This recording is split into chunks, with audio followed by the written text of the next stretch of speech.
Simon Harris in Southend. Hey, this is exciting for your part of the world. It is very much so. Very much so. So it's what a sort of horror movie, or Horrywood, I think they call it. But it's obviously low budget. But that's, Blair Witch was low budget, and it's one of the most frightening films of all time. True. I mean, again, a fact about Southend. I mean, when you talk about impending doom in Southend-on-Sea, a fact that not a lot of people know is that literally you're on the Thames estuary in Southend-on-Sea.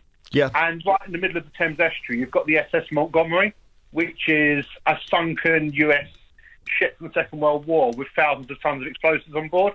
And literally they've had to create an exclusion zone. So in a way, the entire area is under this sort of sense of impending doom. Not that I think it's going to go off. They send somebody down once a year to check, but it's just another little interesting thing about I think we've mentioned this before, that they started to worry something was happening, and they were worrying the whole thing might go up. I mean, they can't be that concerned about it, because last year we took a trip out to look at it, and sort of you get really, really close. So, I mean, they're not massively concerned, but concerned enough to stop Boris Johnson building an airport just down the Thames. That's the story, and now I remember. Yeah. Good. Well, brilliant. I'm glad your town is moving up the interesting places charts. City, Jeremy. City. City. I'm sorry. Oh, yes, of course, because it was David Amos, wasn't it? Bless him. Yeah. One. Yeah.